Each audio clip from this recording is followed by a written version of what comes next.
Houston has been associated for decades with the U.S. space program, and a major destination here is Space Center Houston, a massive complex that features more than 400 space artifacts, exhibits, and interactive experiences. Go, no, up, down. If I can parallel park a minivan, I can dock to the International Space Station. Here you can explore the exciting future and remarkable past of America's human spaceflight program. And I'm taking a walk down memory lane with one of its pioneers. I am Dr. Annalee Fisher, a NASA astronaut for 36 years and 9 months. I was very fortunate in 1978 to be selected in the first group of women ever selected for the U.S. Space Shuttle program. And in 1984, when I flew on Space Shuttle Discovery, I became the first mother to fly in space. As a result of that, you showed that, yeah, you can have a baby, you can go into space. Was it hard? Yeah, it was very hard. Those suits are massive, right? Yeah, doing runs in the water tank were always kind of intimidating because there's a whole team of people. Yeah.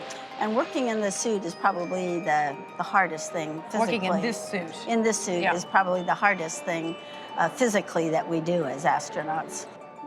At Space Center Houston, there are all kinds of spacecraft to imagine yourself as an astronaut, including a prototype for a new generation of exploration vehicles for the moon or Mars. You're in the space shuttle and at liftoff. Mm-hmm. Well, what are some of your tasks as a mission specialist?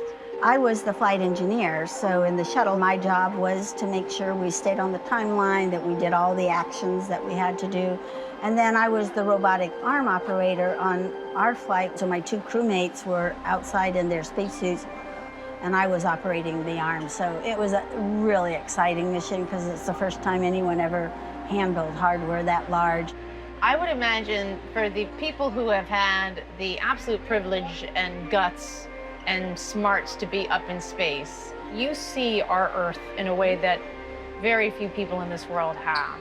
That has to psychologically change you, even for the short time you were up in space.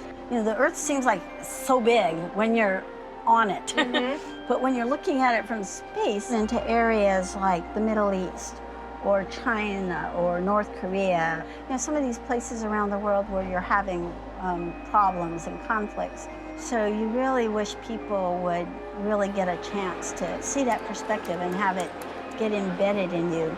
Maybe more of us will start having that feeling of belonging to our planet as opposed to our individual countries. That we're all astronauts on Spaceship Earth. Yep. I love museums, from like small and quirky to large and established. Now for more of what I did, click here for the full episode and here to subscribe.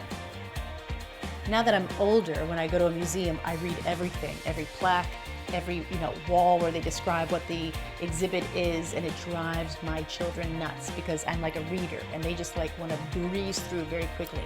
But low and slow, that's my speed in a museum.